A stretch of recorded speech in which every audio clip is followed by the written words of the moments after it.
Yeah. Hello, everyone. Welcome. Thank you all for being here. So, what I want to do today is that I want to continue a conversation we started having the last time. It has to do with how do we find our voice and how that voice can then inform how we stand and um, and intercede for others. And we'll talk first about individual intercession and then the beyond time and space. Let's go back to the original thing, which is a voice. I don't know if any of you have ever seen or read the Dune series, the novel The Dunes, and then the TV adaptation and the movie adaptation, and now they're streaming it online. There is a series of, there is a sisterhood in the Dune universe called the Bene Gesserits. They are a mind control non-sisterhood. They are not completely none because they are not obstinate, and who are trying to control everything around them with their mind and their consciousness. And they have a way in which, when they begin to speak a certain kind of intonation, when they begin to speak, that voice causes anybody that hears it to obey them blindly, as if they were hypnotized and they lost their entire will. The voice out of which we need to utter the beyond time and space is connected to that kind of idea.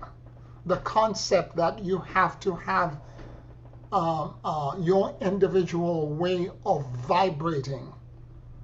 And it's a throat chakra thing of vibrating the utterance and a word of power that will cause the entire universe to obey as a decree or a law that all the forces of nature and the entire universe will obey.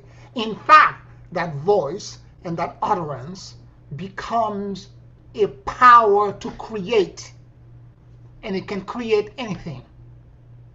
It's like a blank slate. It's like you start at the universe at the beginning again, blank slate, tabula rasa, and you're saying, I'm going to create this.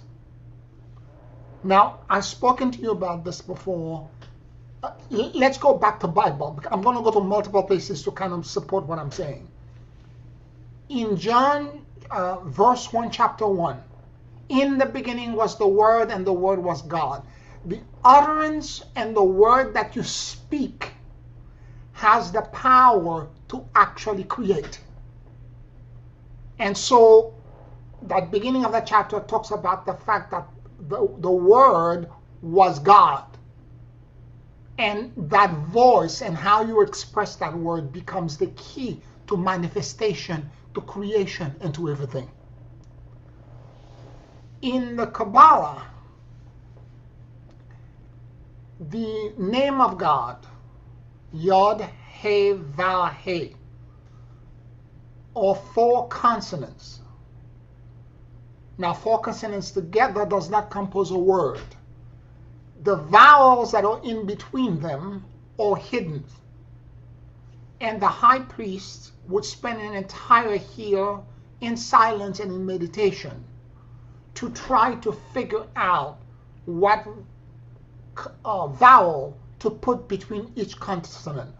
Yod, between Yod and He, Vav, He, what vowel to put to create an utterance. And once a year, in the Temple Mount outside of the temple, the high priest would get up and try to utter the word that came to him in the yearly meditation. And I'm going to go deeper than that. Before I go even deeper, let me explain. The Bible talks about sins of commission and sins of omission.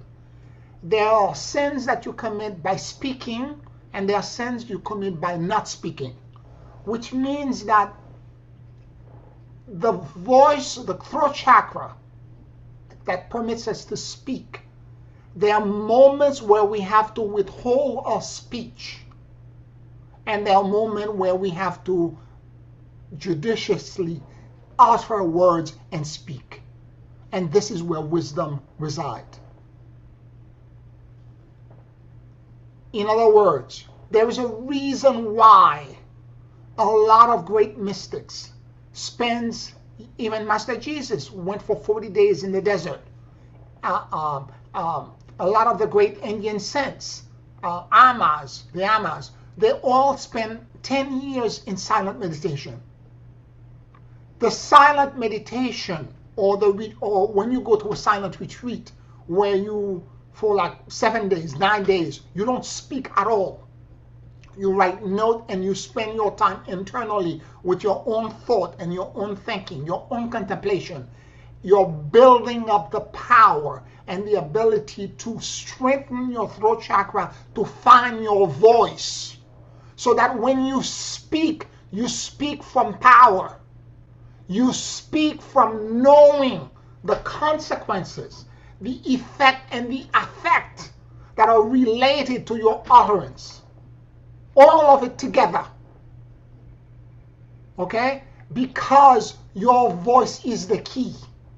And each one of us have a different voice, a different way of expressing it, because each one of us is a unique manifestation of the divine. And we're going to find our own voice in our own way.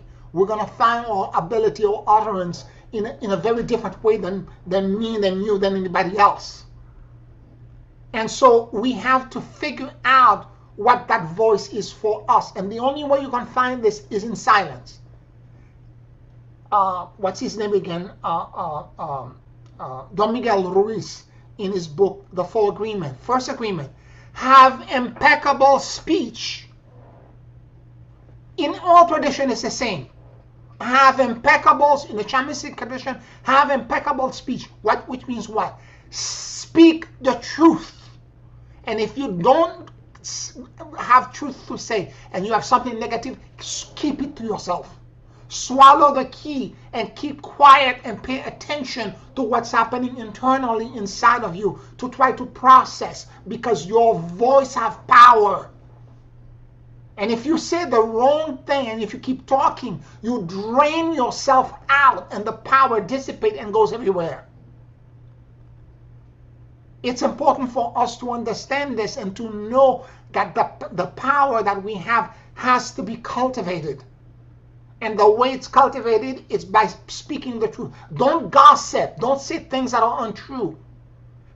Have a relationship with this impeccable speech, so that you and your entire consciousness is aligned. And moreover, when you're speaking, you don't know who or what is listening. The ascended masters are listening, and so are the demons. And when your words and your action match, when your word and your action match, the entire universe listens to you. That's how you find your voice. And the only way that can happen is by you staying in meditation, in prayers, in silence, with your own thought and your own concepts and your own ideas. And there are going to be kinks in them. They're going to be part of it that's going to be slightly twisted and curled.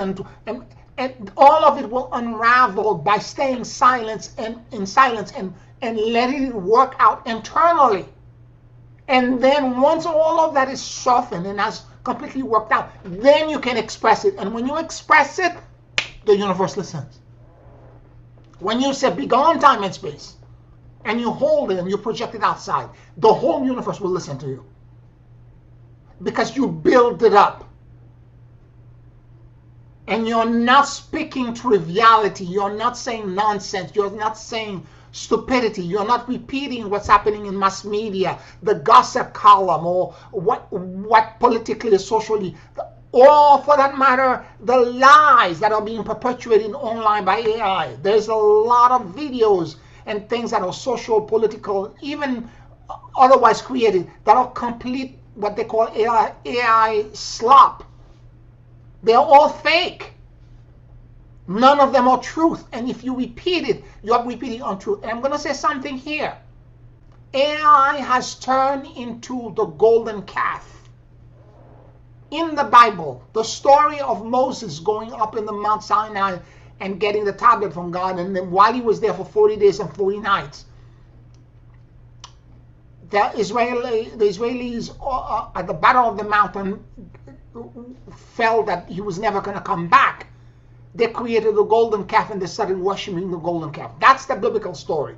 And when he got down, he got upset with them, and he threw the tablet that he came down with the commandment at them and destroyed the golden calf and had all these people killed after this. The Kabbalah said something else.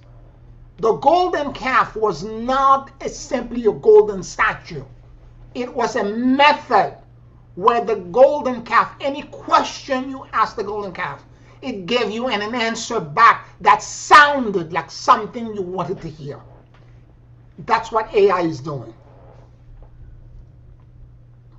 So if you keep doing this, you don't have impeccable speech. You may not speak to AI, you may type the prompt in, but you're draining yourself and the power of your entire, your connection to the quantum field. You're draining it out because you're filling it with untruth.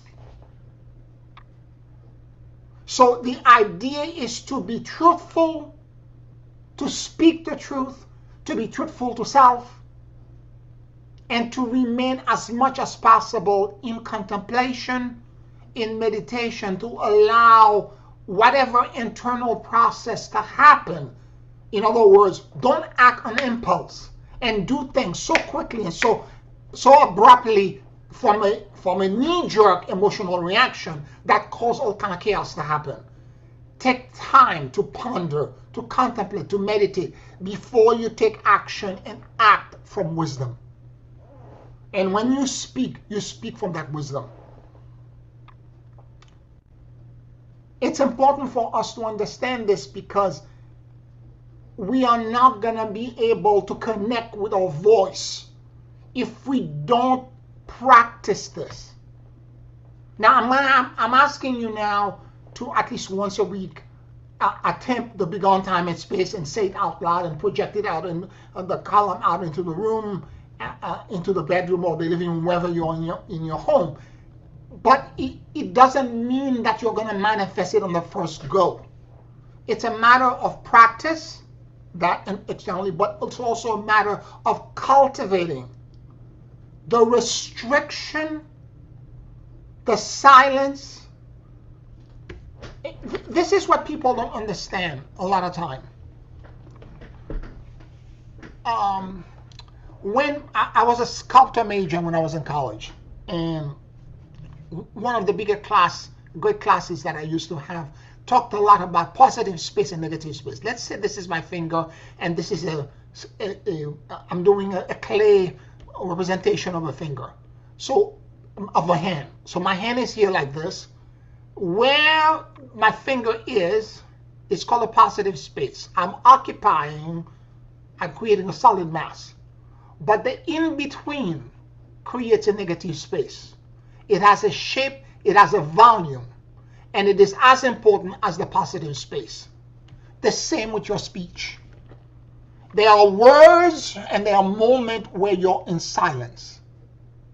And the silence is as important as the words.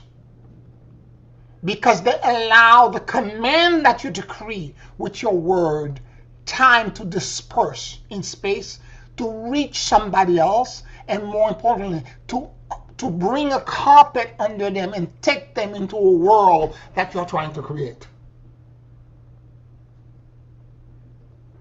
So we need to be very aware of the power that we have of omission and commission. And that part is probably, particularly in the silence, but in this world where young kids, because of the internet and everything else, are so distracted. They're online flipping on their phone all the time. They're so distracted by this video, that video. They don't understand that idea of remaining still. These people will never be able to find their voice. They will never be able to manifest this because they're so dispersed. They're so all over the place. I'm going to share with you a lot of personal examples. One of the reasons why I love since COVID, and this is the gift of COVID that COVID has done since 2022, 2020 for us, is that we are doing now WeSac online. It is the best thing that I've ever done. Whereas before, WeSac was an entire week. The Sunday before was a full day in the city. The next weekend, it starts on Thursday night. And it goes Thursday, Friday, Saturday, and then Sunday afternoon we drive back from upstate, come back to New York. Because of the way I did WeSac, where I would drive everybody, I would collect people in the city and then drive to go upstate.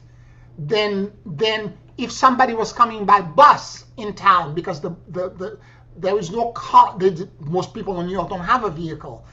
Twice a day, the bus comes to the city, to the town.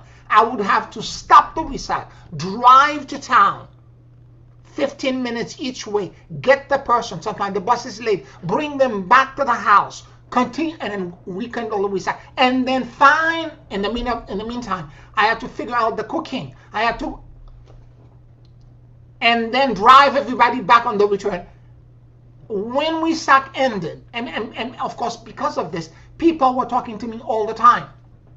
And I had to figure out a way. Let's say in the weekend, I'm channeling 4 or 5 different powerful beings. And I have to find a way to connect and allow their voice to move through me. When WeSac is over, I have to take 5 days off. Because I am so thin and so spread out all over the place.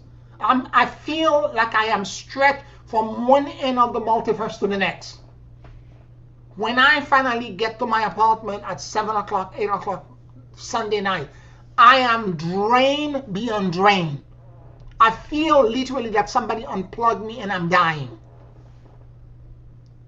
Because I spend 3-4 days with all of these people wanting things from me, and I'm talking all the time. I'm drained out of my power. Now, my teacher did not, I will never do this again, by the way. It will never happen again. I will never do this. Because now that I've noticed the difference, I'm not going back. Because my teacher did it the exact opposite way. He had delegated all the responsibility for the event to other people.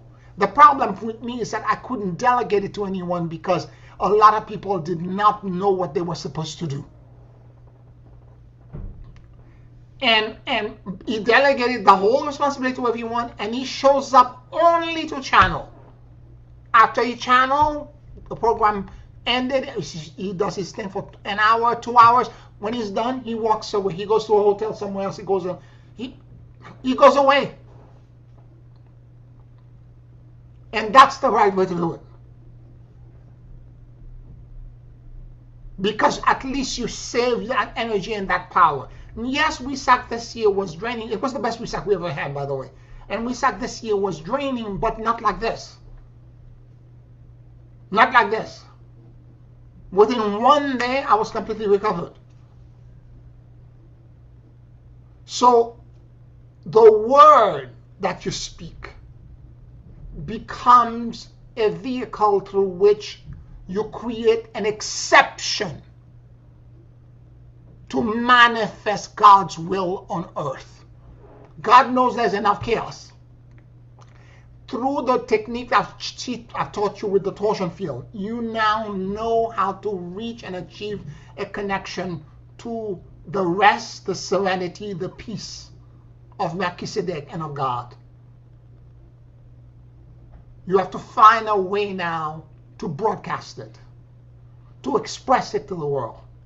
Even when you do it silently, remotely, it's still a throat chakra thing that's allowing the projection. It's still a throat chakra thing. It's still a voice. But in the sense that it's a silent voice when you're doing it energetically.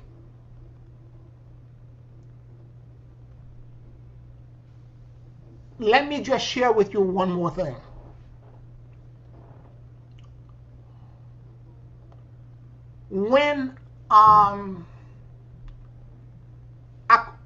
William Gray, in his book, The Ladder of Light, talks about instances in the past where Kabbalists would go into the Dead Sea. Now, the Dead Sea is a body of water that's so salty that no fish is alive in it. And they would, during a new moon, which means there is no moon whatsoever outside, they would go into the sea and let the water, the sea, be all the way up to their chin. And while they were there, after meditating for a whole year on the Yod-Heh Valley, they would utter their version with their voice of what they thought the Yod-Heh Valley, the unpronounceable name, sounded like, out loud. And when they pronounced it, if they were correct, they would have in their hand, with their voice, the power to co-create with God, to manifest an exception. Now that image is connected to Bina. It's the third Sephirot, and Bina is called often the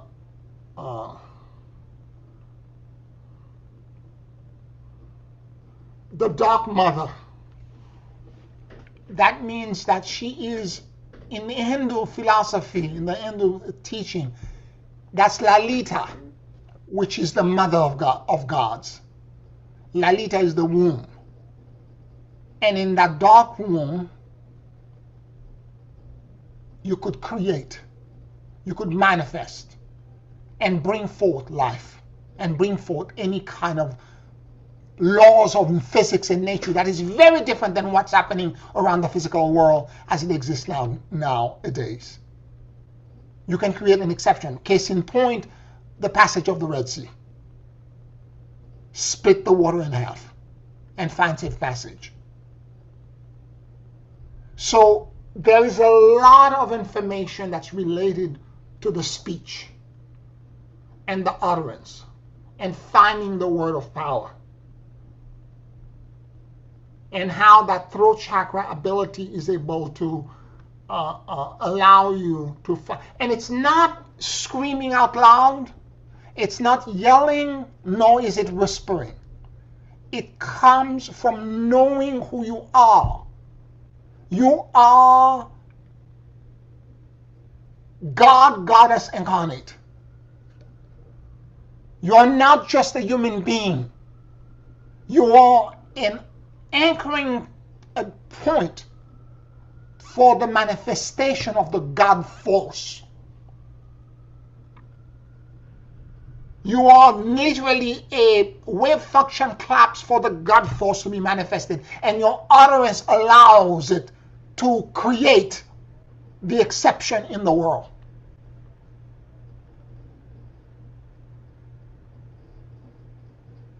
And the God force is moving through you. And the only way the God force is going to move through you is if you have impeccable speech, you're in truth, and you don't gossip, and you don't spend your time with stupidity and nonsense, triviality of this world, but that you're connected to actually using that power with wisdom. William Gray talks about the fact that wisdom is power used rightly.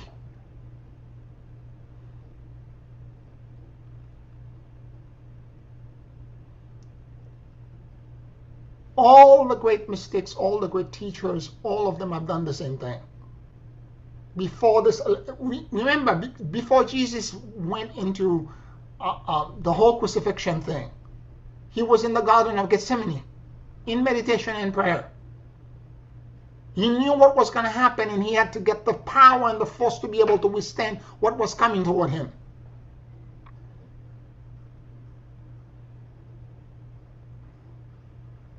Before any event like this, I spend days in prayers, talking and communicating with God, asking Ho'oponopono to all of the celestial beings that I'm going to channel, trying to create a gateway so that I am connected, so that the day of the event, I just have to walk energetically into it. So in the process of trying to manifest the beyond time and space, you have to do the same thing. This is the reason why the special torsion field that we're going to do at the end, where I'm saying beyond time and space at every dimension at each torsion field.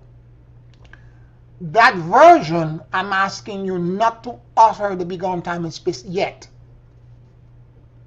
Don't say it out loud. Just think of it and try to meditate on the meaning that it has, the frequency was. Again, this is you being in silent retreat, meditating in the unpronounceable name of God. So that when you utter it out, it comes with all that power that you build up. And then the column is created outside. And the exception is manifested in the physical world. And you're grounded.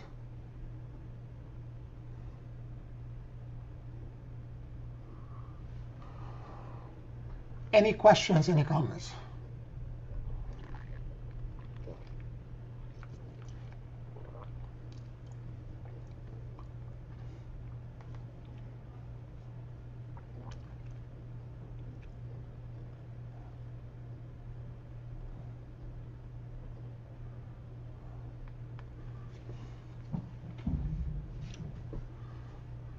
Many of us are,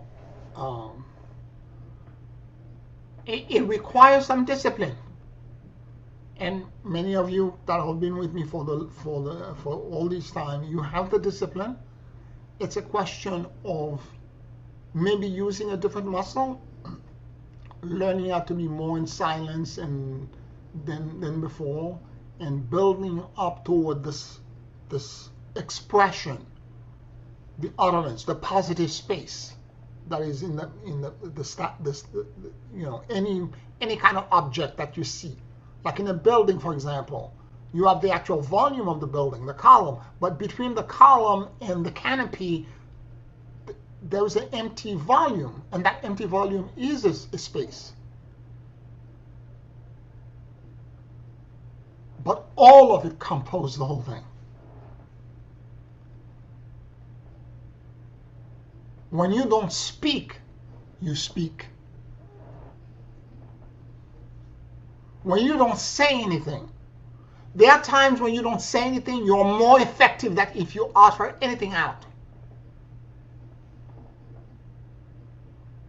Don't let people bait you into being angry and being upset and trigger you and all that, and you're losing your energy and your power. There are times you don't waste your time saying anything. Walking away or saying anything, sometimes just to look is enough.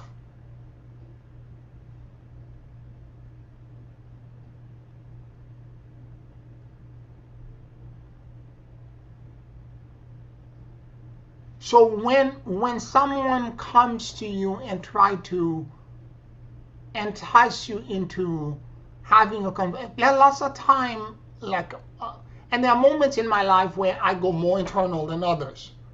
And I'm a social person. I like to be around people. But there are times, even my friends that I'm social with, they know this.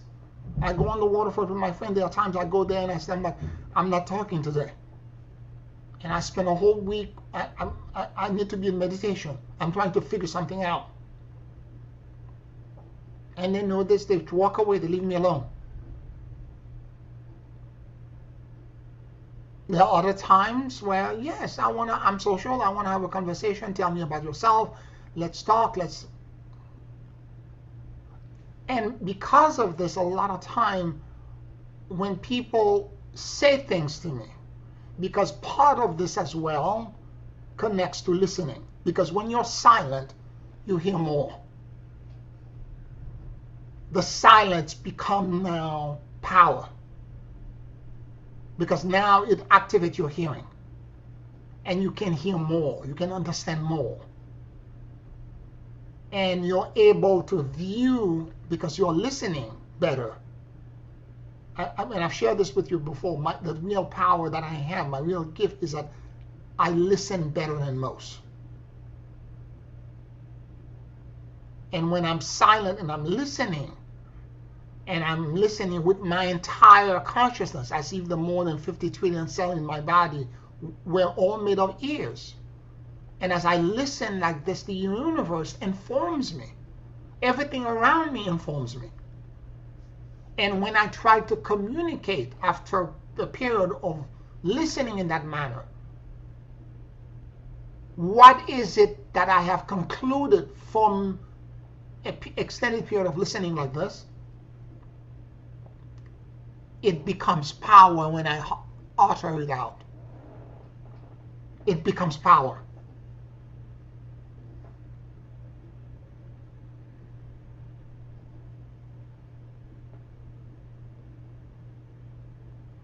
So how you listen becomes also the key, because the listening is connected to the silence. If I'm listening, I cannot be speaking at the same time.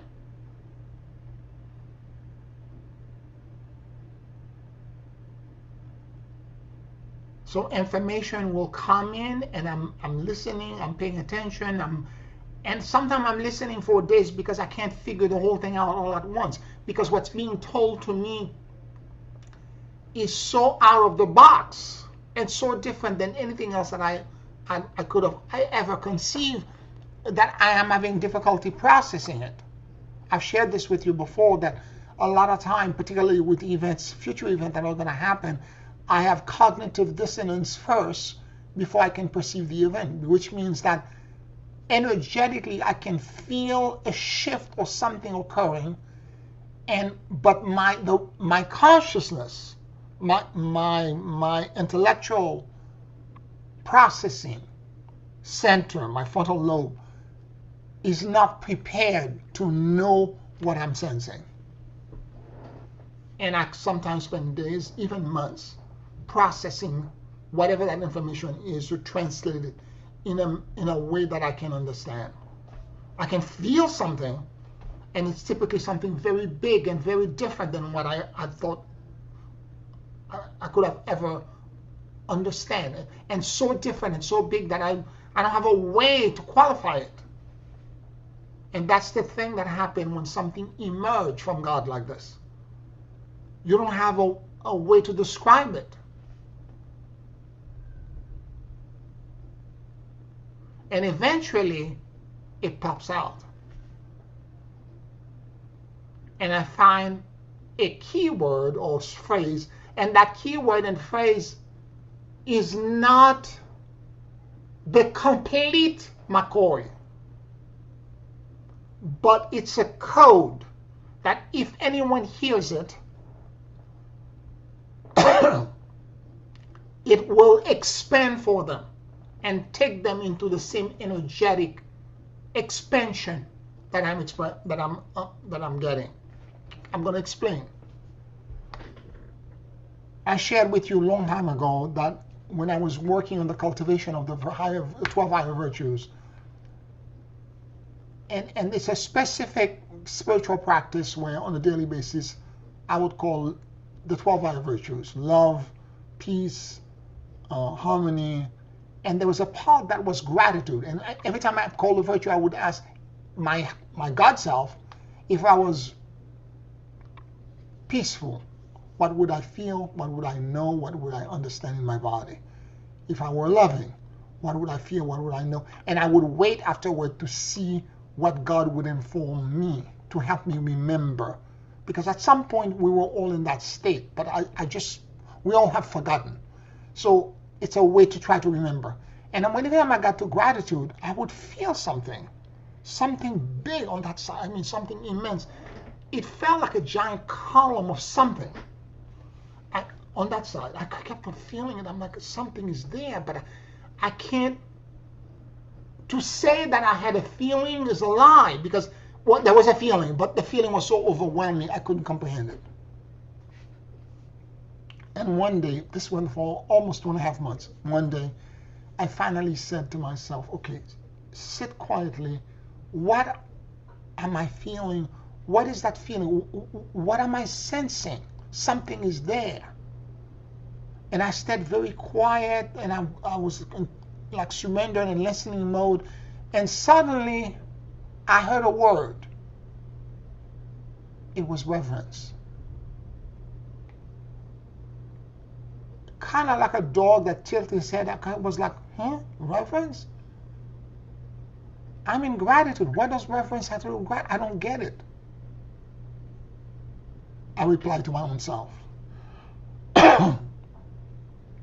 And then I waited a few more seconds for that part of me to answer back to me, and I heard the sentence clearly. Deep and profound reverence for the gift received. And my entire body started shaking, vibrating in a way that I cannot describe to anyone. Because I had unlocked something. That was the key that opened the whole thing for me.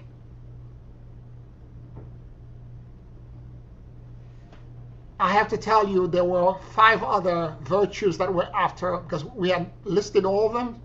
Gratitude was the midpoint. I couldn't focus on any of the other virtues. The next 4 or 5 days, every time I tried to do any of the virtues before that, gratitude came back in, because it was still unpacking for me. Now, when I share this with all of you, if you meditate on this and you repeat to yourself, deep and profound reverence for the gift received, it will unpack something for you. It's the key that allows a resonance from what I downloaded to be uploaded into you, creating, therefore, entanglement.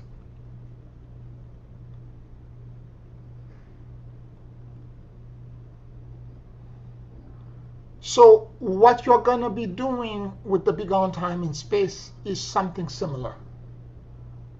You're going to have to sit down and meditate in silence to the new version of the torsion field, repeating Beyond Time and Space every time you're doing it over and over again until you get yourself to a point of such deep and profound alignment that you're going to be like, when I say this out loud, the entire multiverse will obey.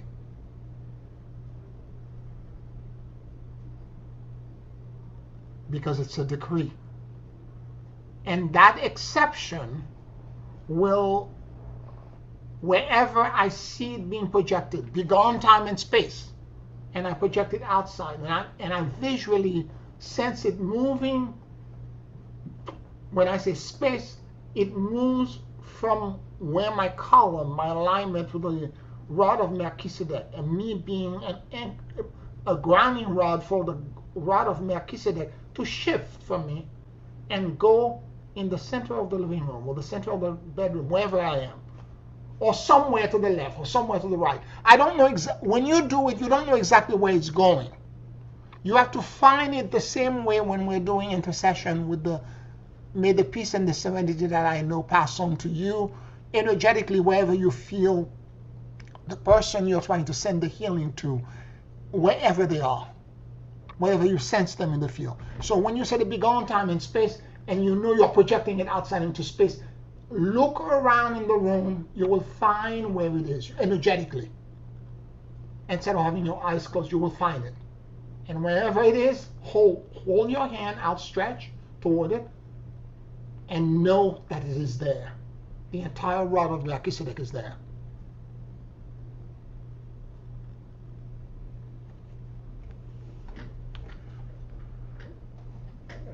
Any questions, any comments?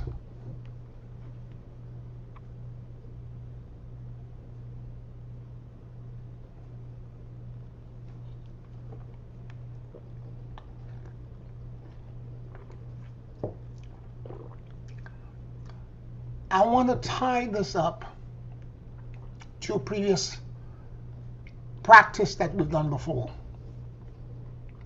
If you remember, I had asked you at some early point several months back to find a place or a seat in your house where you would go to meditate, and that seat was your seat that was ex cathedra, the belief system that there was always in ancient tribe a location. It could be a place of nature, a rock, under a tree, like Buddha meditating under a Bodhi tree, or a rock, or top of a mountain, or a cave, where a mystic or a hermit would go and go in deep meditation, where the place and the location had a feng shui, where already a portal existed that connected that location with the actual axis mundi, the axis of the world, or a connection to the celestial axis. There are multiple of these places, but you're creating one in your home.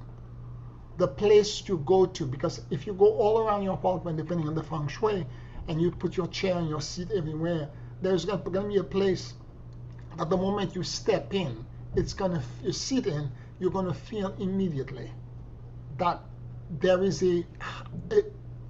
like you get all the balls.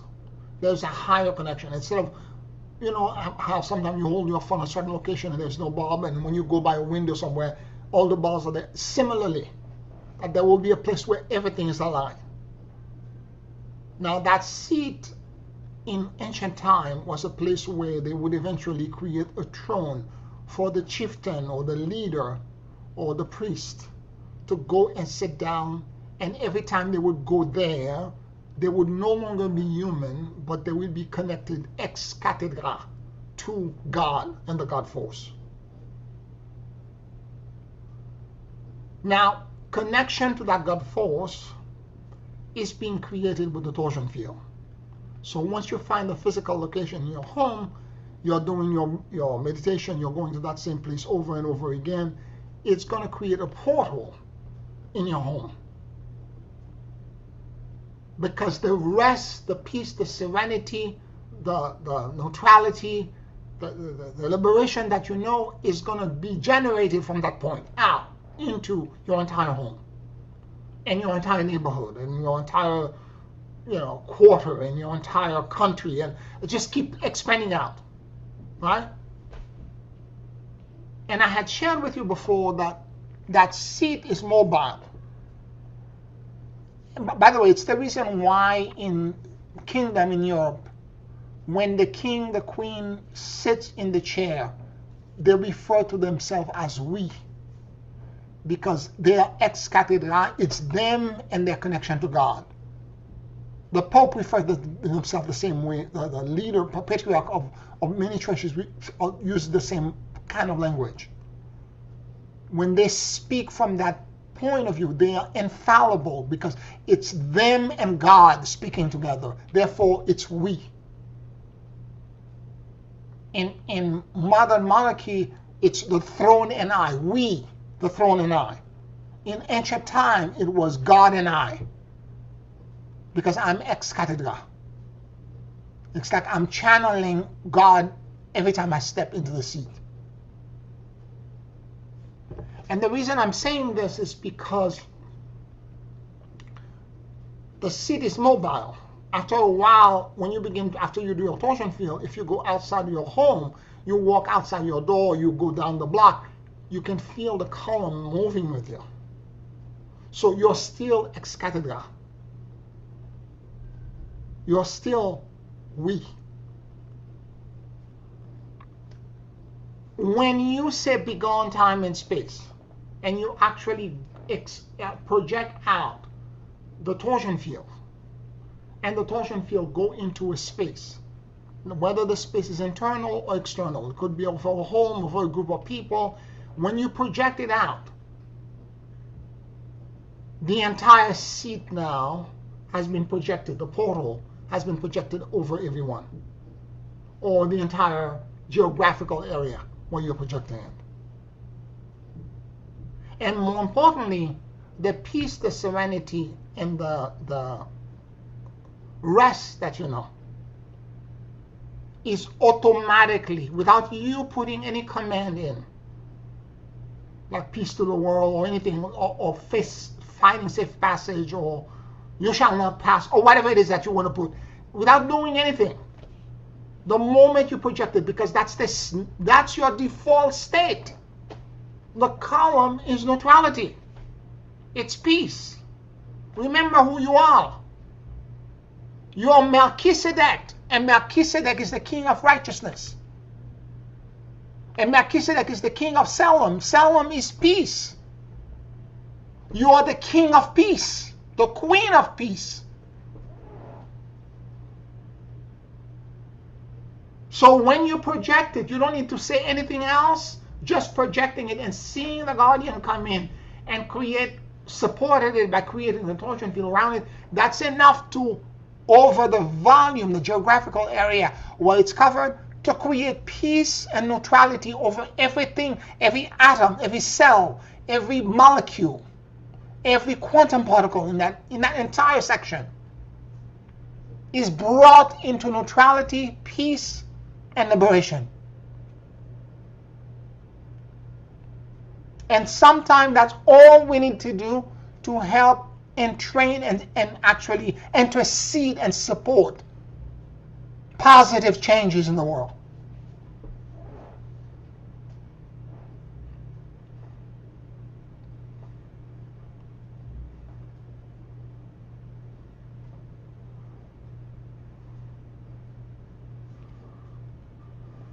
So it's the idea of connecting the voice to the chair, to the ex cathedra, the state of being ex cathedra. Ex cathedra is the practice itself of being in that peace, of being in that silence. Because the more silent you are, the more you listen, the better you listen, and the more impactful you will be. The more that you remain in the negative space, the better the positive space become.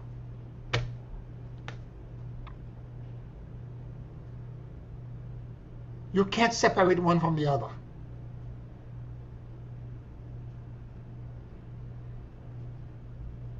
In music, the notes and in between the notes are as important.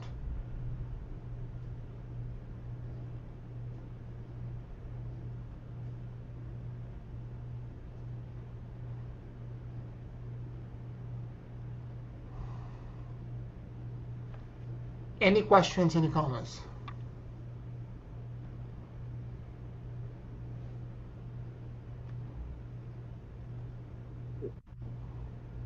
When you said the creation of well, thank you. Well, I just want to say thank you because each time you explain it, I get more out of what you're saying. Just like now you're saying, and now I know how people create beautiful music because they are listening and they are getting it from the universe or whatever, where it comes from. Mm-hmm. Because they are listening to that space that's giving that note or whatever into them. And as you were saying with the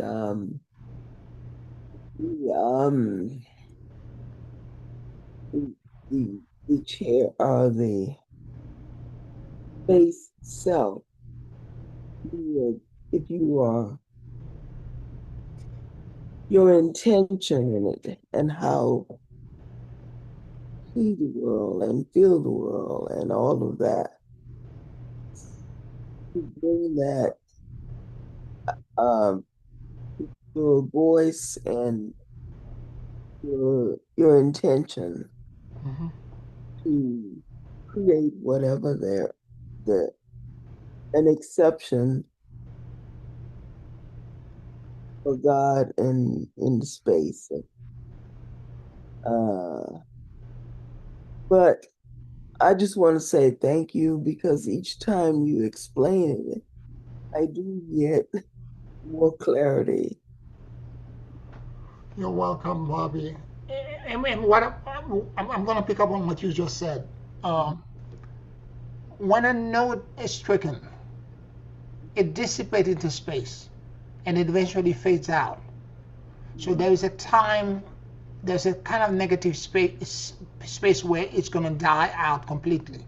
And the next node and the next node, depending on what effect you're trying to create. What I want to say here is that when I say bigger on time and space, I don't want you to copy what I'm saying because that's my voice. Right. Okay? How I resonated is connected to my own karma and my own journey and my path of return back to God. You have to find your own voice, your own way of it. It's like having a piece of music, an aria, and you're a singer. How I sing the aria is not going to be the same way that you're going to sing it. You have to find your own way to express and to pause and to project feelings, emotion, and whatever it is that your karma, your descent and your ascent is trying to tell you, so that you can project all of that into the beyond time and space.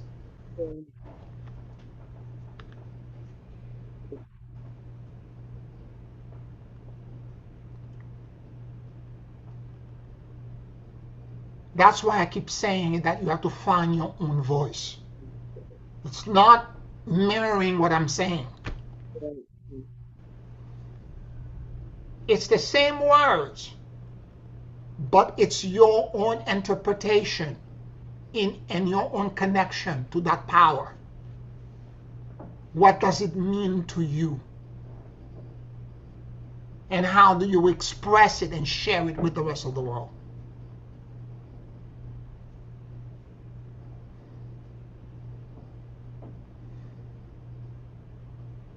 It's a lot of responsibility. And it's very sacred. And it's an act of generosity, love, compassion, and mercy.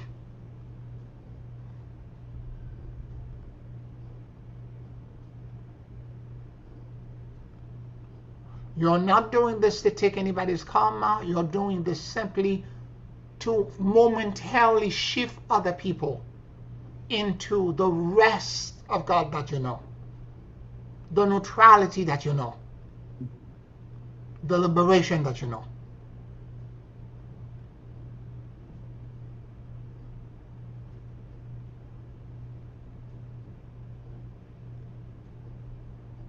Thank you.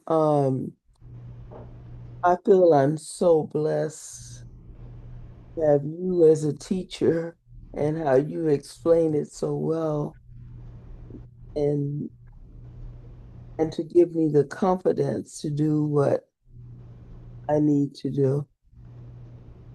Grateful for that. Thank you.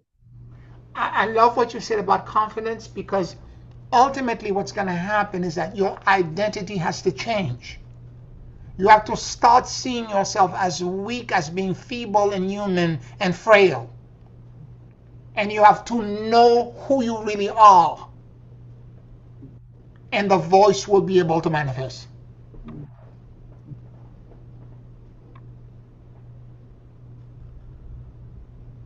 You have to know that you are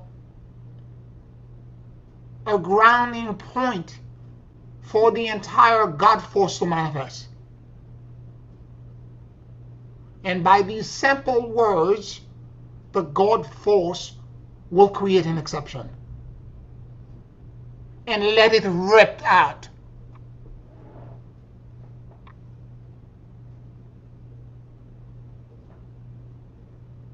No apology.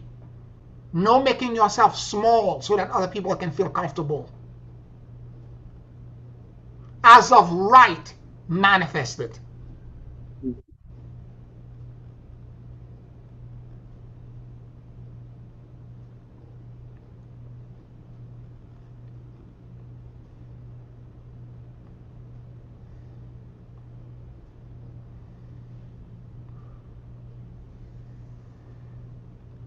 it is a beautiful thing because each one of us have a puzzle piece of this gigantic jigsaw puzzle, this rich tapestry that is God.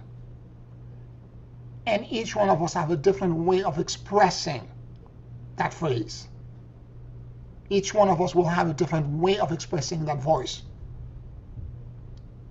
And so when we understand that and stop trying to copy someone else and try to become somebody else, it it it it it, it is something that's extraordinarily beautiful. Because it's truth, authenticity, and transparency. The truth we're already spoken about. You have to be silent, you have to speak the truth, you have to have impeccable speech. Authenticity, you have to be who you are. Your identity has to be so clear. You're not waiting for people to tell you who you are. You know through and through. I am a grounding rod from God. No, and I'm not apologizing for this.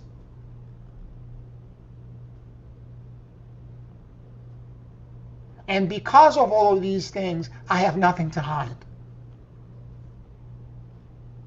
And therefore, I am transparent. Look at it as a blessing, really. Yeah. So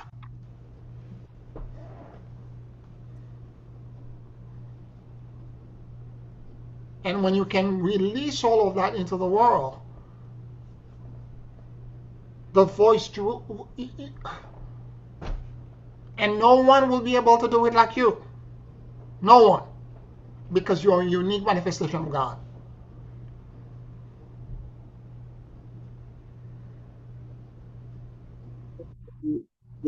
all the cells in your body and everything, trillions of cells. Yes. Thank you. Mhm. You're welcome. You're welcome.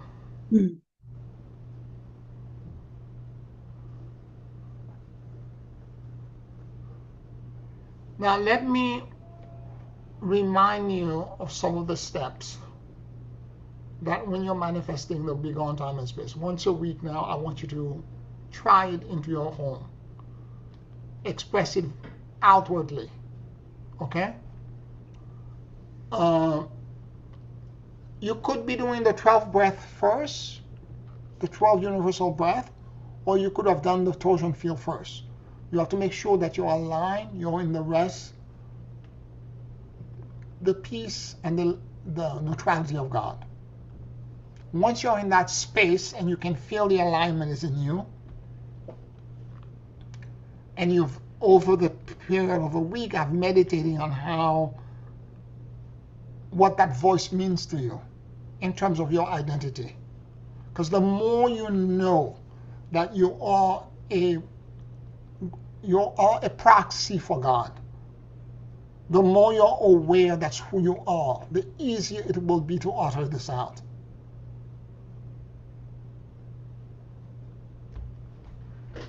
And all you will have to do, and I'm going to do it in that direction because I don't want to freeze the video like it has happened multiple times before when I do it against the camera.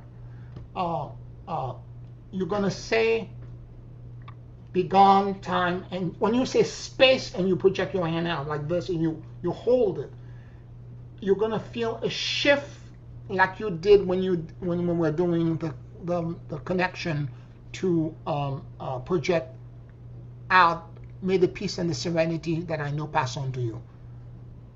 Space, and you're going to feel it shift, and you're going to hand extended out, and you're going to hold your hand in space, and you're going to sense where it goes because your eyes is going to go with the column energetically. When the column moves, you're going to sense it, and your eyes is going to go with it. It's going to go somewhere in the space around you, and you hold it there. And when you hold it, you're going to sense energetically that the guardian alliance of light are coming in from the core of the earth. And the first guardian is going to come in, they're going to reaffirm and create the torsion field. And you're going to simply breathe with them.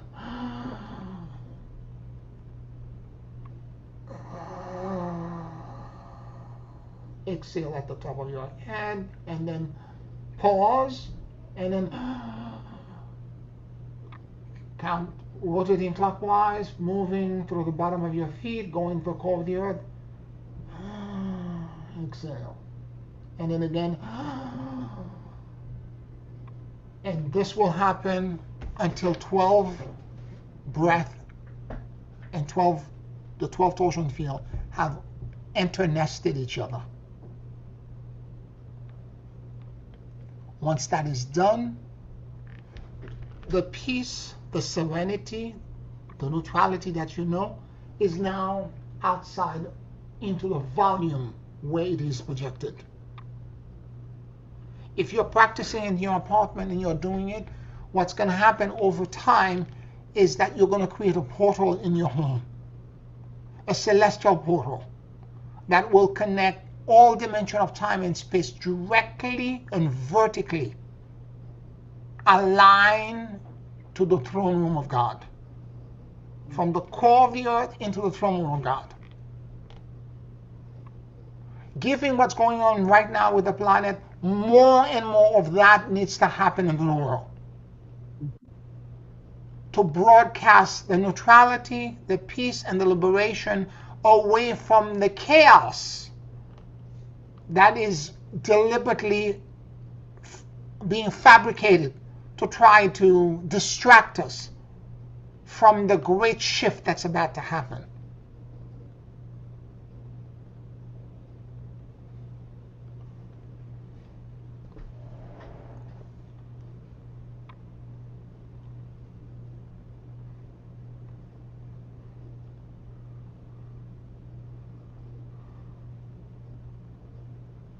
Any questions, any comments?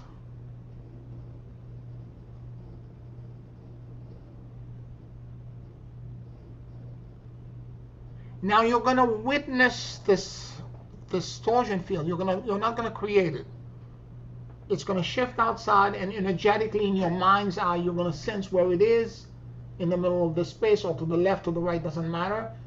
And then hold it there. Keep your eye contact, eyes open in that location. And then now, the breath. And then the next breath. Etc., etc., until 12 breaths are done. It's complete. And then you can hold it as long as you feel that you need to hold it, and put your arms down when you're done. That's it. Now, when done right, the moment you begin to do it, you will feel a sensation as if the floor is tilting, although the walls are caving in, like things are shaking, like a mini earthquake. Okay? Every atom, every molecule in the entire room will shake. What are you doing? You're creating an exception from the normalcy of this time-space continuum. Because you're canceling it out. You're banishing it out. Be gone, time and space. That's what you're saying. You're canceling all of that out. And you're now creating an exception that has in it the rest that you know, the peace that you know, the neutrality that you know. From this 3D reality, the core of the earth, all the way back into the bosom of God. And this portal will be there after a while, doing it permanently. And this location, you know how I said that in certain places that there are trees, there are caves, there are rocks, mountaintops, rivers, where there is a natural connection to God. Some holy being in the past created a portal there. You're doing the same thing. You're leaving a legacy, a doorway through which other celestial people down the line in time and space will be able to go back to that location and find a natural portal, a so-called natural portal there.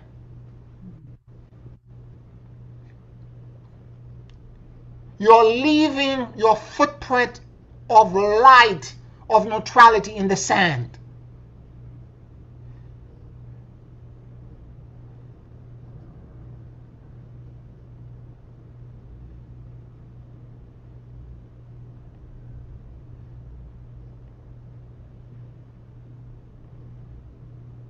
And more importantly, you have to remember something. This is the promise the guardian made the first time they appeared to me. When the torsion field is done with a heart open and with sincerity, and the torsion field of neutrality of the guardian alliance of light is created, no negativity, no nothing in time and space can penetrate it. Whether it's energetic, whether it is bullet, whether it is knife, whether it doesn't matter what it is, it cannot enter it.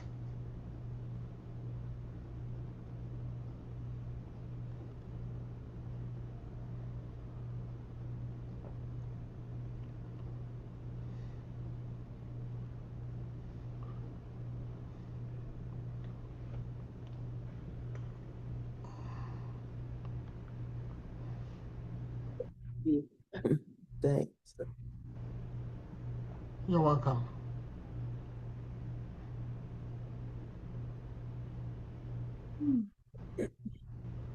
Any other comments or questions?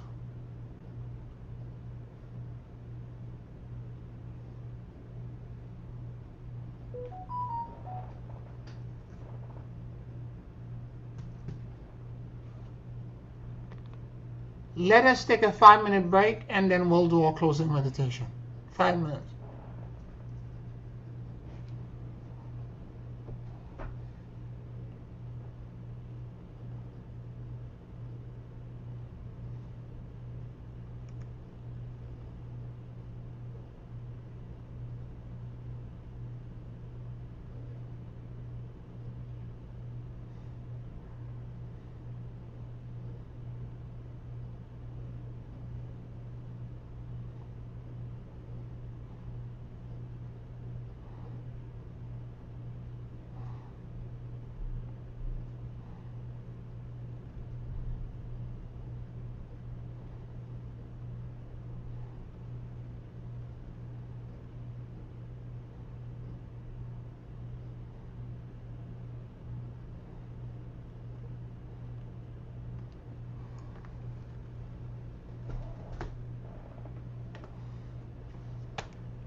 Take a very deep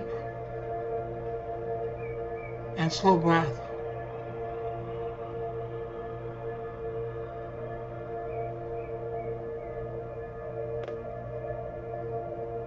And as you inhale and exhale deeply and slowly,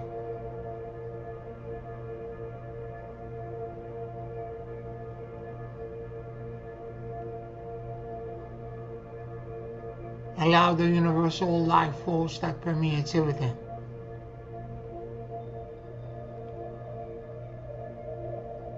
to enter into your lungs.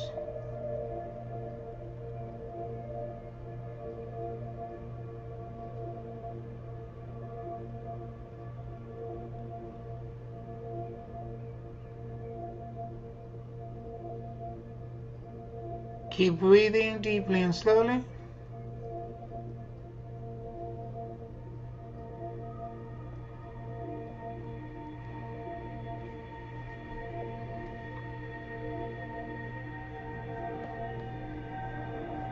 And let your soul and your awareness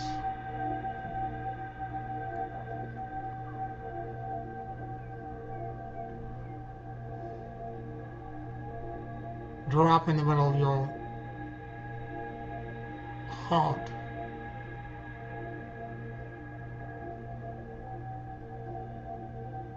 Please forgive me.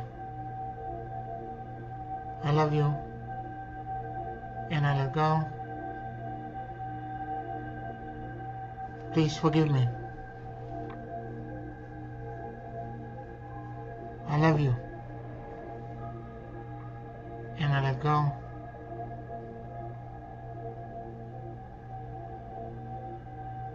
Let your heart and your mind sync with each other.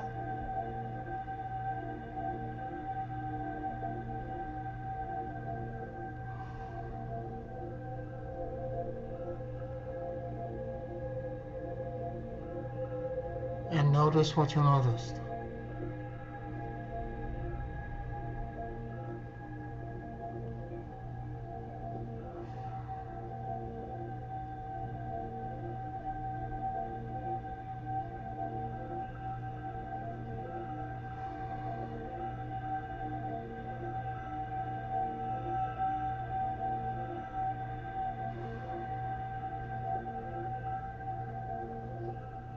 Please forgive me.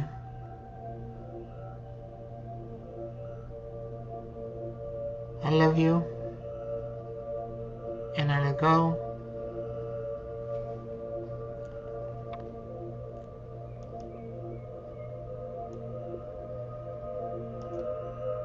Please forgive me.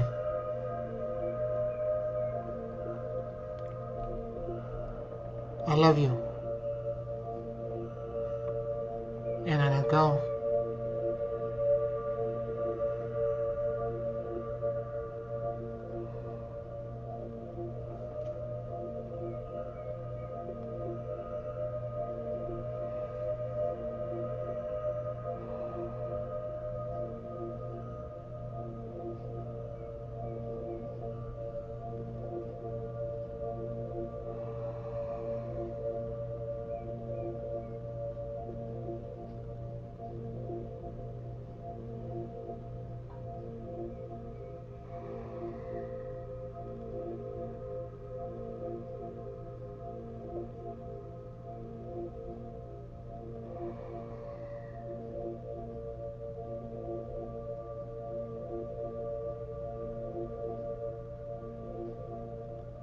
And the guardian alliance of light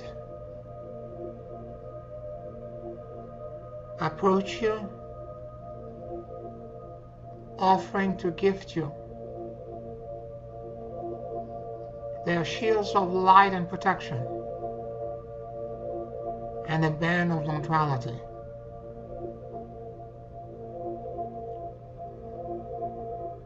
If you're ready to accept this gift at this time, answer affirmatively,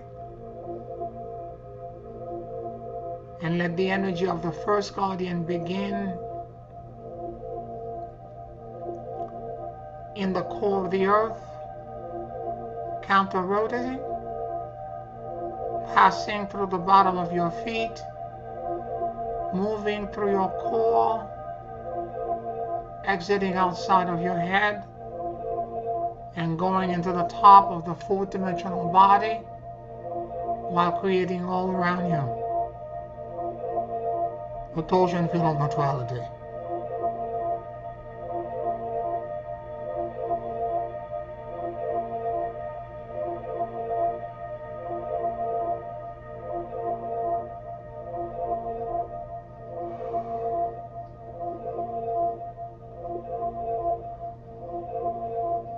Be gone, time and space.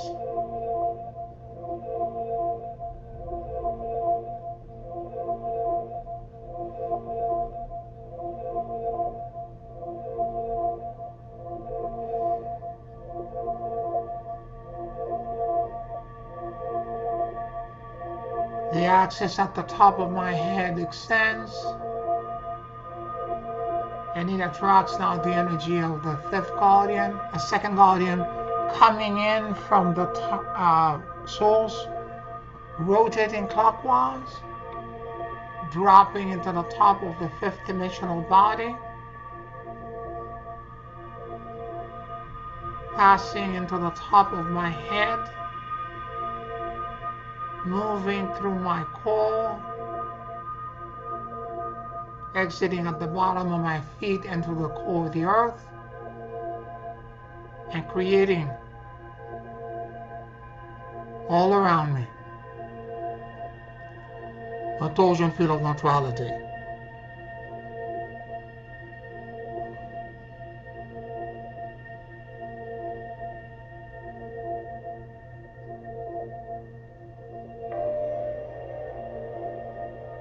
Be gone, time and space.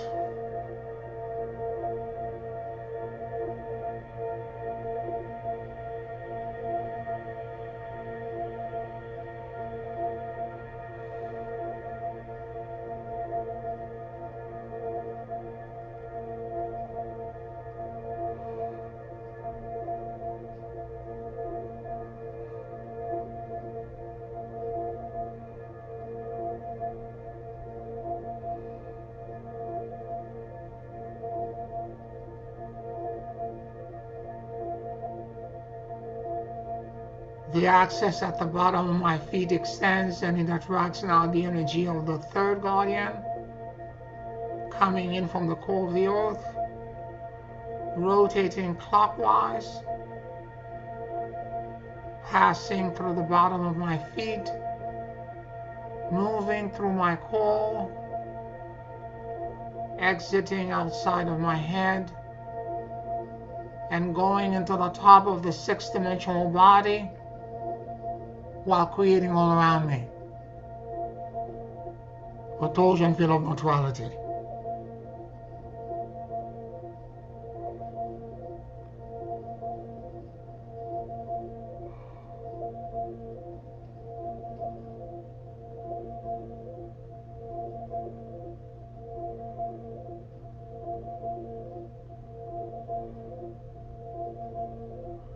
Be gone, time and space.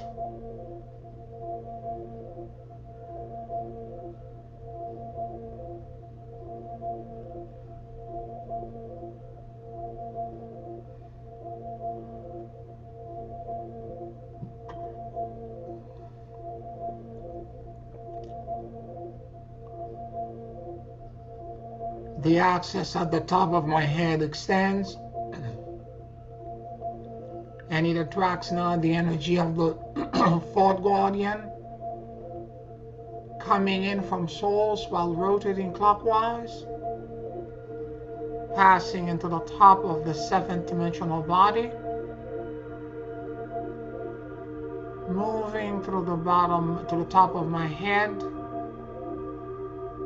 passing through my core, exiting at the bottom of my feet, and going into the core of the earth, while creating all around me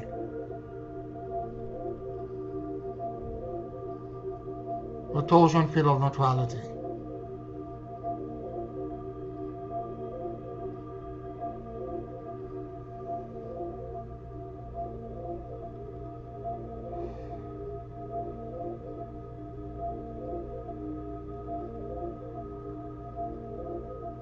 Be gone, time and space.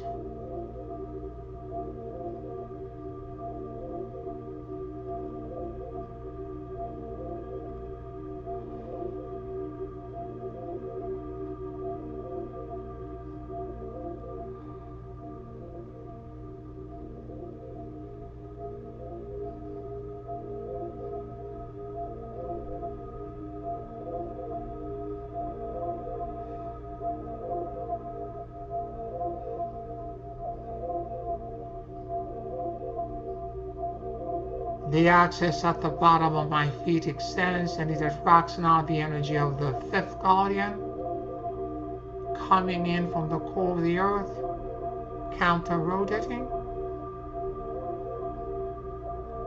moving through the bottom of my feet, passing through my core, exiting outside of my head, and going into the top of the eighth dimensional body, while creating all around me.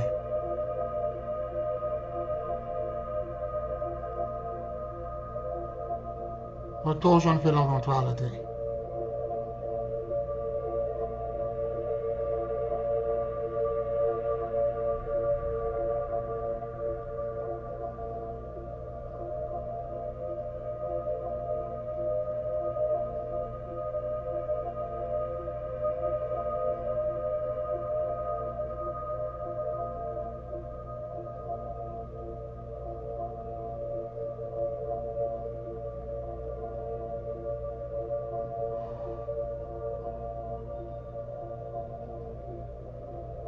The axis at the top of my head.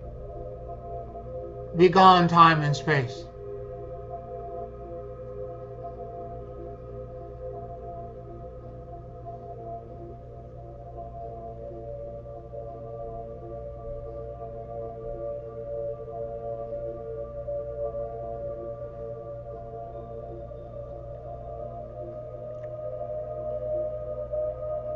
The axis at the top of my head extends and it attracts now the energy of the sixth guardian coming in from the top of the ninth dimensional body, rotating clockwise,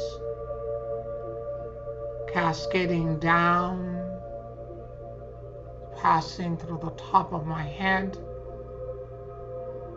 moving through my core, dropping into the core of the earth,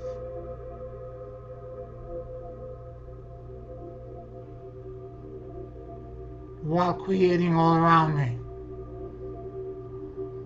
a torsion field of neutrality.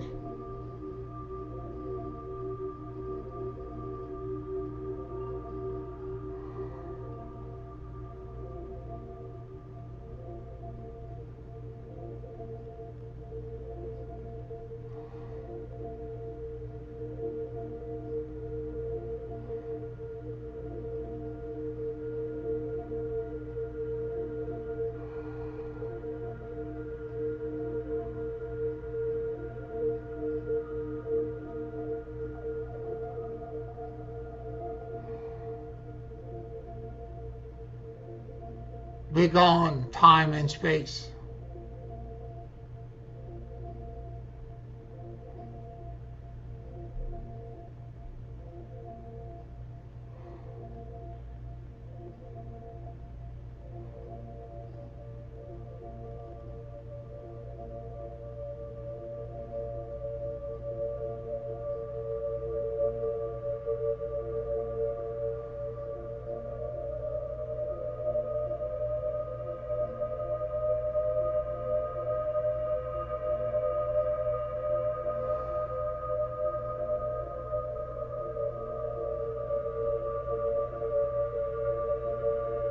The axis at the bottom of my feet extends and it attracts now the energy of the seventh guardian coming in from the core of the earth, counter rotating, moving to the bottom of my feet, passing through my core, exiting outside of my head,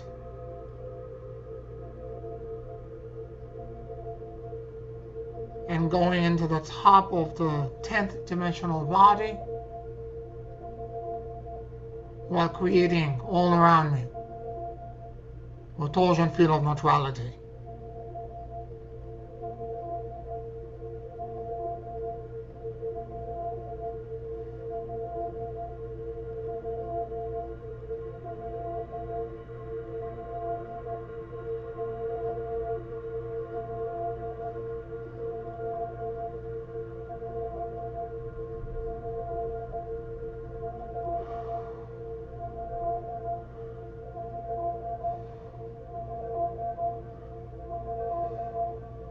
Be gone, time and space.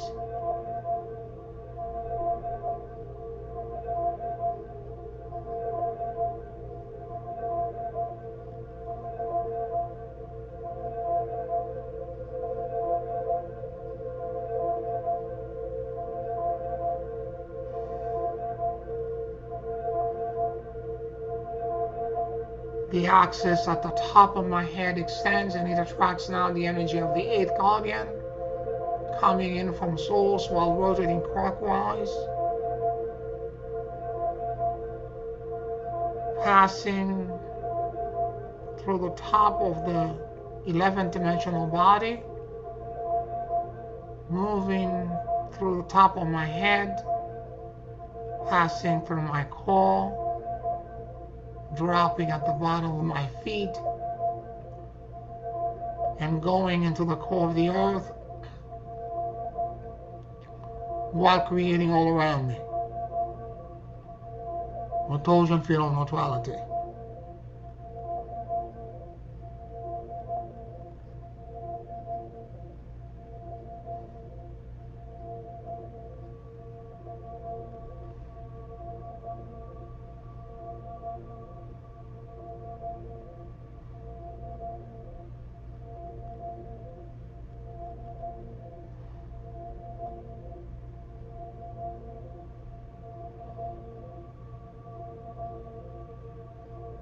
Begone time and space.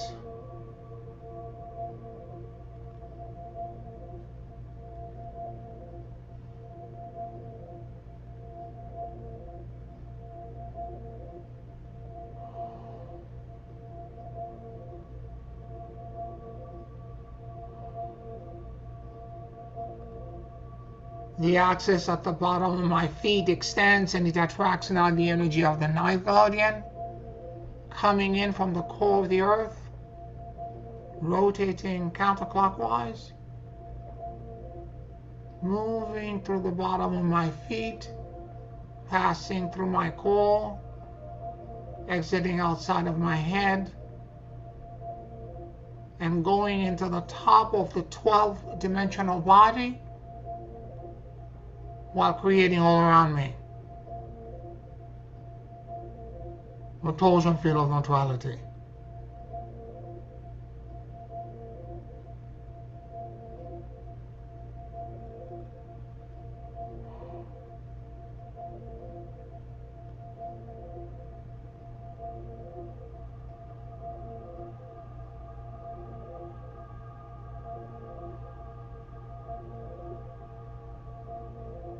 Begone time and space.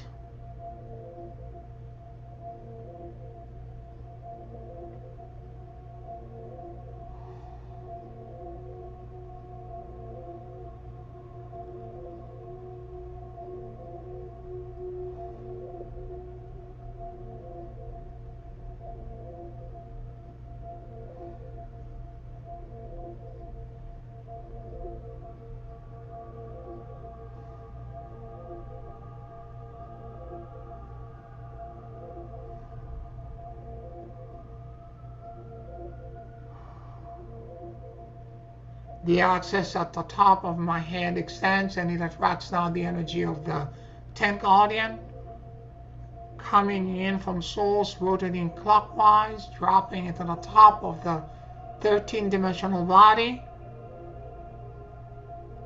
moving through the top of my head, passing through my core,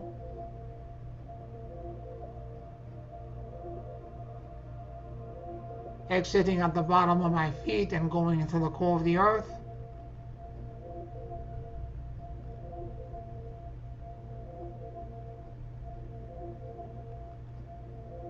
While creating all around me a total feel of neutrality.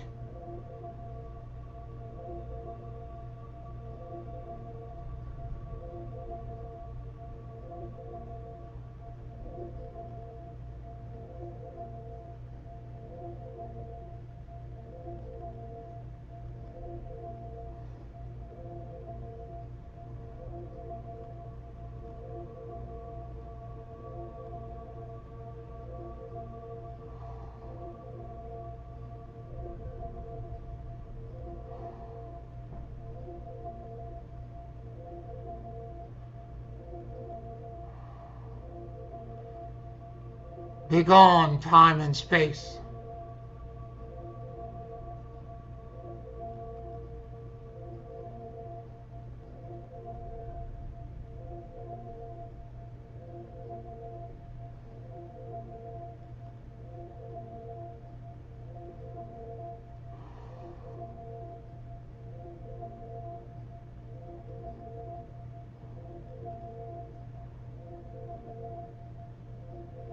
The axis at the bottom of my feet extends, and it attracts now the energy of the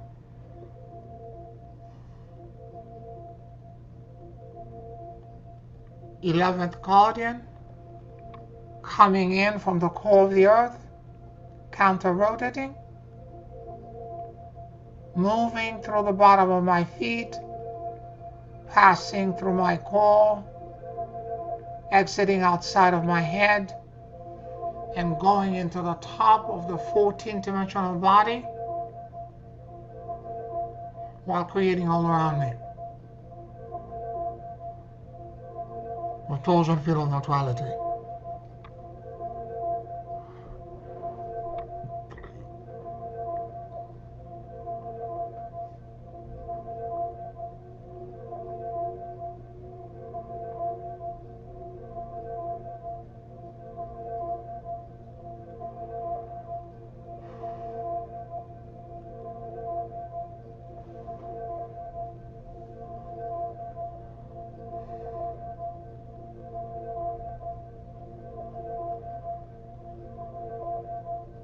Begone time and space.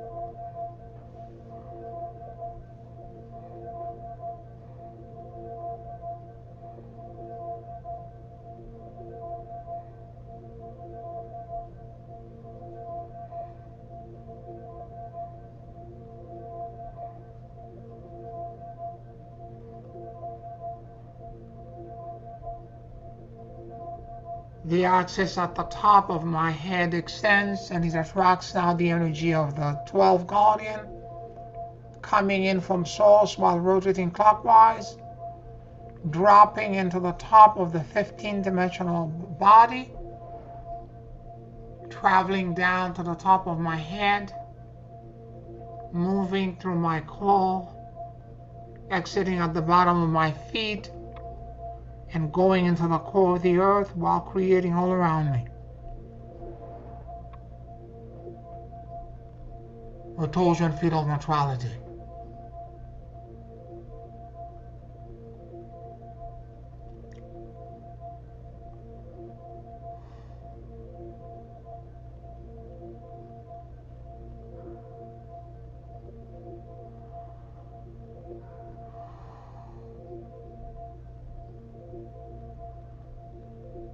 Begone time and space.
I stand in spiritual rectitude and verticality,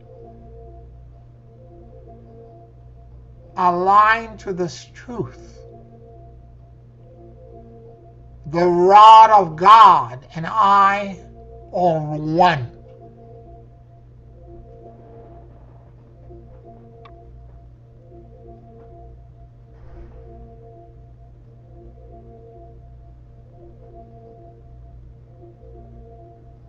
I am the vast continents, the Ancient of Days, eternity, infinity times infinity.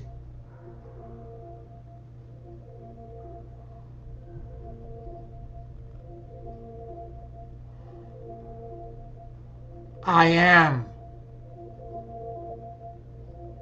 that I am,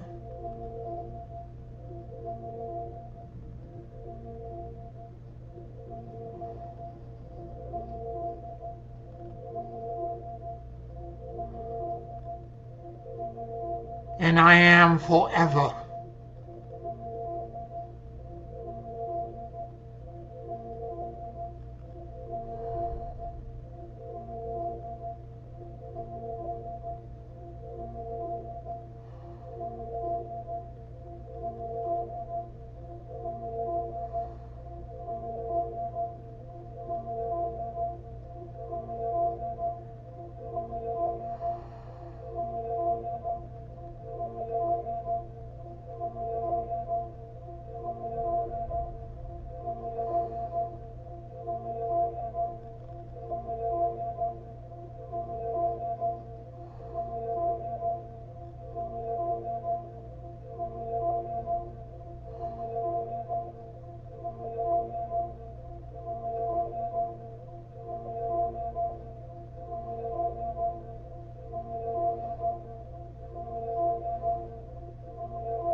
Hosanna into the highest. Hosanna into the highest. Hosanna into the highest. Take a very deep and slow breath.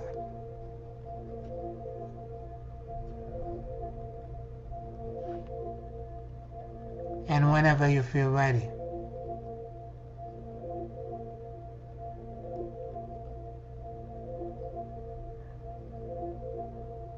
you can open your eyes.